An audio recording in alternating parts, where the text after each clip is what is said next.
तो गैरात कर रही है। ये तो प्रदेश है, यहाँ सामान भी आपके नहीं, फिर ये मकान जो आपको मिला है 5 तत्वों का मनुष्य शरीर, ये भी आपका नहीं।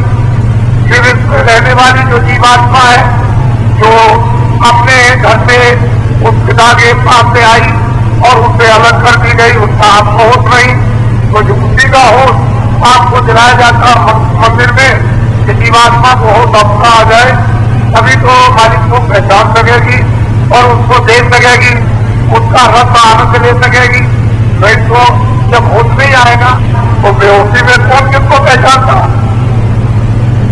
जब मनुष्य बेहोश हो जाता है तो अपने परिवार वालों को, बच्चों को, स्त्री को, मित्रों को पहचान नहीं करता। जब तक उसको होता है तो ये जीवात्मा मनुष्य शरीर में बदहोश है। कैसे उन सच्चियों का होश आएगा, कैसे पहचानेगी, कैसे देवी देवताओं को पहचानेगी, किस तरह से उस आनंद को लेगी, कैसे ज्ञान प्राप्त करेगी, कैसे मालिक का दर्शन दीदार, क्योंकि मनुष्य शरीर में तो ही बेहोश है। परमात्माओं की लिए जरूरत आवश्यकता है कि जीवात्मा को होश दिलाते, जो अचेत है उसमें चेतना देती, और मनोषी को जाकर के जब होश आ जाएगा तो ये तत्व को, अपने ज्ञान को, अपनी सुंदरता को, अपनी शक्ति को, अपने अमृत रस को ये सब पहचान लेगी और फिर अच्छी तरह से सेवन करेगी। एक छोटी चीज नहीं रह जाती। ये मनुष्य मंदिर है जिसमें बैठ करके तमाम औलियाओं की आपने पूजा की है, अवतारों की आपने पूजा की, महात्माओं की आपने, योगियों की आपने पूजा की, सिद्धों की आपने की है। ये मनुष्य शरीर में जब वो शक्ति उतर जाती है और उस शक्ति के उतरने से लोग उससे झुक जाते हैं, तब उसकी पूजा करते हैं। इससे पहले पूजा नहीं। आपको ऐसी अमोलक वस्तु दी जा रही हो जो धन देने पर भी नहीं मिल सकती है, सोना चांदी देने पर भी नहीं मिल सकती, राजपाट देने पर भी नहीं मिल सकती है, वो घर बैठे आपको बुलाकर दिया जाता है। तो आप उसमें क्यों देते हो, क्या क्यों देते हो, और क्यों देते हो, अपमान उसका क्यों करते हो? अरे उसका सम्मान करो और उसको बड़े स्वागत के साथ सम्मान से देकर उससे काम ले लो, तो ये जागरण हो जाए, उसका ये जीतमा जाग जाए। और ये तो आप तो करे नहीं है, तो प्रदेश है, अज्ञान है, अंधकार है, यहाँ किसी प्रकार का सुख नहीं। जो भी सुख आपको मन को होता है वो तो क्षणिक है, और वो अपनी आत्मा का युक्तियों के द्वारा क्षणिक जो आपको प्रतीत होता है, इसमें तो फैसला नहीं है, ये तो अस्थायी नहीं है। फिर आप उसके लिए ढूंढने लगोगे तो महात्मा चाहते हैं कि दरवाजे पर बैठ करके और ये जीवात्मा अपने अस्थायी आनंद को, अस्थायी सुख को ये प्राप्त कर ले, वो हमेशा के लिए जीवन मुक्त हो जाए। फिर इसका आना जाना, जन्ना मरना, 84 का चक्कर, सर्पों की आत्माओं से छुटकारा हो जाए, तो आप वो काम क्यों नहीं करते? लेकिन कुछ नहीं, बार बार उसी तरह बार बार, अरे तुमको पकड़ा जा रहा कि भाई उधर कहाँ जा रहे हो, इधर तुमको चलना है, तो वो भी दिखाया जा रहा कि इसको भी कर लो, लेकिन इसमें कुछ है नहीं, ये दुखदाई है, ये भोगप्रद है, ये असाध है, इसमें कुछ नहीं मिलेगा। इसमें रोग मिलेगी, बीमारियां मिलेगी, इसमें कलह मिलेगा, इसमें मन खराब हो जाएगा, बुद्धि खराब हो जाएगी। इसको भी देख लो और इसको समझ लो और धीरे धीरे से आ जाओ और अपनी जो सत्य तत्व वस्तु है उसको मन की मंदिर में अपनी आत्मा से उसको प्राप्त कर लो, तो जीवन का किरदार सदैव का सुख मिल जाएगा। इसी के लिए तो प्रयास करते हो, घर मिले तो सुख मिल जाए, मकान मिले तो सुख मिल जाए, कमरे मिले तो सुख मिल जाए, बच्चे मिले तो सुख मिल जाए, स्त्री मिले तो सुख मिले, राजपाट मिले तो सुख मिले, नौकर चाकर मिले तो सुख मिल जाए। ये किसके लिए? लेकिन फिर कितने दुख उसको समझो, कितने तकलीफ, उससे पूछो जाकर कि कितना दुख है। कि नहीं आती, बोला नहीं जाता, देखा नहीं जाता। आदमी सोचता है कहाँ जाए, कहाँ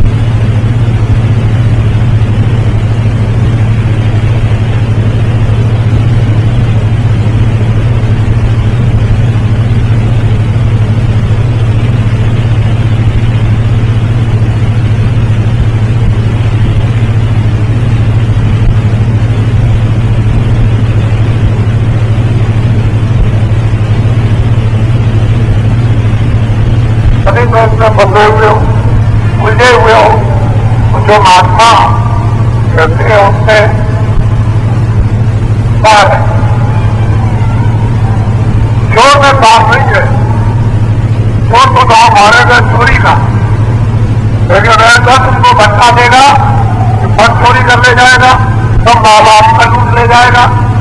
उसे तो अपने काम से मतलब, तुम रोज चिल्लाओ उससे उसे कोई मतलब नहीं, लेकिन महापुरुषों का काम करता है मुक्ति देने का, जीवों को मुक्ति देने का है, और वह आपसे ये आपको ये जानना चाहिए कि बाबा जी और सर सब कोई भी स्थान, कोई भी हमारे किसी उपदेश में किसी स्थान पर कौन कौमियत का कोई भी झगड़ा नहीं।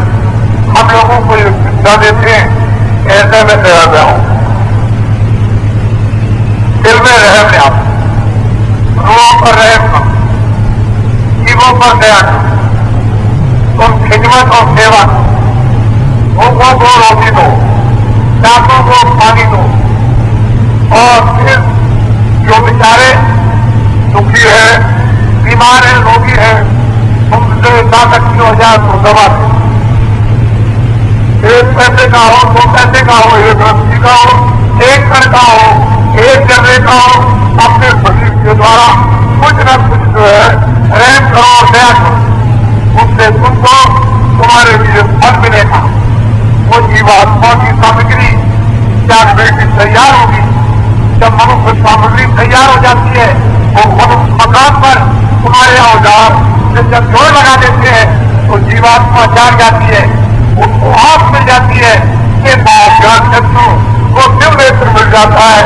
तब वो परम लोकों में, दिव्य लोकों में जाकर वहाँ की सृष्टि का और देवी देवताओं का और वहाँ की रचना का तब वो अवलोकन होता है, और उसको वहाँ की शक्ति प्राप्त होती है, और उस शक्ति को धारण करके फिर वो ऊपर उस पद को लेकर फिर ऊपर जाती है, तो ब्रह्मांडों में बहुत कर ब्रह्मांड की शक्ति प्राप्त करती है।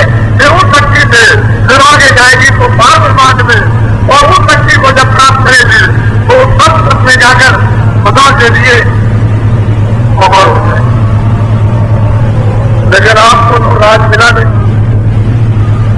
आपको ये सोच बैठते होंगे कि भाई बाबा जी को कुछ चाहिए, बाबा जी को कुछ नहीं, बाबा जी को ये चाहिए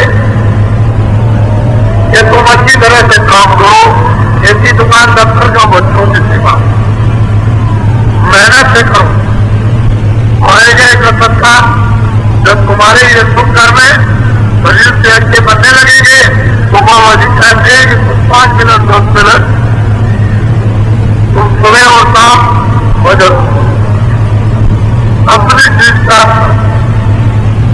जिससे ये सब बचत तुम्हारे बच जाए।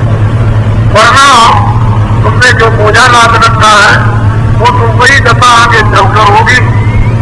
क्योंकि तो भगवान ने कहा था उन पांडवों कौमों से कि तुम लोग तैयार हो जाओ और युद्ध होगा। उसमें तमाम बड़े बड़े वीर योद्धा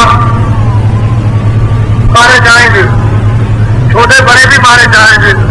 जब ये सब घटना हो गई तो फिर किसने घोषणा कर दी कि अभी तुम मान लो, नहीं तो ये तुम्हारा सर्वनाश होगा।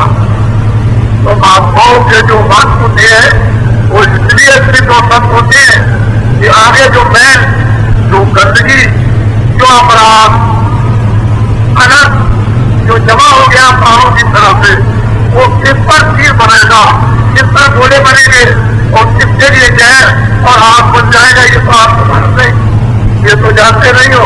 इसलिए लोग फिर पछताते रह जाएंगे। इसलिए आप लोग सब मिलकर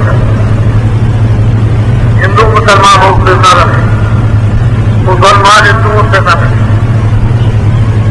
सिख ईसाइयों से न रहे, ईसाई हिंदुओं से न रहे। हम सभी मनुष्य इंसान आदमी हैं। अपने अपने मजहब किताबों को देखो और उन पत्थरों को अगर आप समझोगे तब तो ये दुनिया, ये सारी शिरकत, ये सारी प्रजा, ये सारा लोग, ये मित्र लोग स्वर्ग में ऐसा ये परिवर्तित हो सकता है। शारीरिक स्वर्ग तो नहीं मिलेगा, लेकिन उस तरह का एक अनुभव करोगे जो हमको स्वर्ग जैसा शरीर हमको सुख मिला।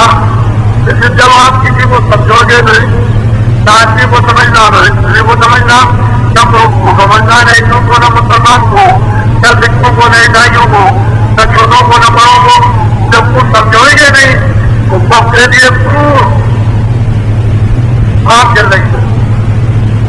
जब क्रूर विचार आप हो जाएंगे तो उसे तुरंत हो गई, उधर जो साथी जो आपका सत्य हो गया तो फिर क्या करेगा, मदद हो जाएगा, भले हो जाएगा, देश में आग लग जाएगी। इसलिए धर्मात्मा, पूर्णात्मा इस देश में मानव की हिफाजत करते रहते हैं और वो अपनी मिर्च के लोगों को बराबर बचाते रहते हैं। अगर वो पूर्णात्माएं और परमात्माएं आपके यहाँ पे आ जाए इस देश को और देश के मानव को जलने में देर नहीं है।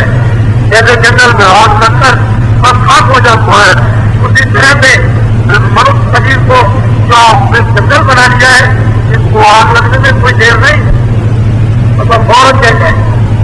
इसलिए सर्वदा बनती रही और अपने अपने लोग की स्वर्ग लोग की, वैकुंठ लोग की करना है। जिसमें जो है 33 करोड़ देवता है, 9 करोड़ दुर्गा है, 10 करोड़ शंभु है, जो अपनी अपनी शक्तियों को और निरंजन भगवान और ब्रह्म और पारब्रह्म अपनी अपनी शक्तियों को यहाँ पर बराबर निरंतर समय आने पर देखते रहते हैं और चारों तरफ से घेरा डालते हैं। और वो भक्तों जो शब्दों में वो भी अपनी शक्तियों को यहाँ नहीं मिलते हैं और भेज करके एक परिवर्तन होता और वो आज आपको मालूम नहीं, तो आप जानते नहीं हो और मैं कौन सी बात आपको आपको आदेश मिला कि जहाँ जहाँ भी दशहरा हो रहा है और